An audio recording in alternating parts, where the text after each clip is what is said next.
ময়মনসিংহের হালুয়াঘাট ও ধোবাউড়া সীমান্তে পৃথক অভিযান চালিয়ে বিপুল পরিমাণ ভারতীয় কসমেটিক্স, জিলেট ব্লেড, গরু এবং পাচারকালে বাংলাদেশি মাছ জব্দ করেছে বিজিবি।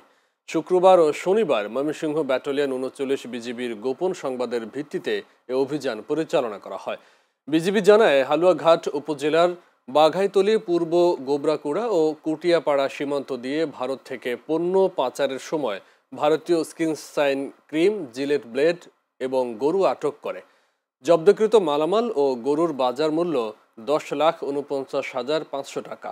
অন্যদিকে ধোবাউড়া উপজেলার চন্দ্রকোনা সীমান্তেও বিশেষ অভিযান চালায় বিজিবি। অভিযানে সীমান্ত দিয়ে অবৈধভাবে পাচারের সময় বাংলাদেশি মাছ জব্দ করা হয়, যার বাজার মূল্য ৬০,৮০০ টাকা।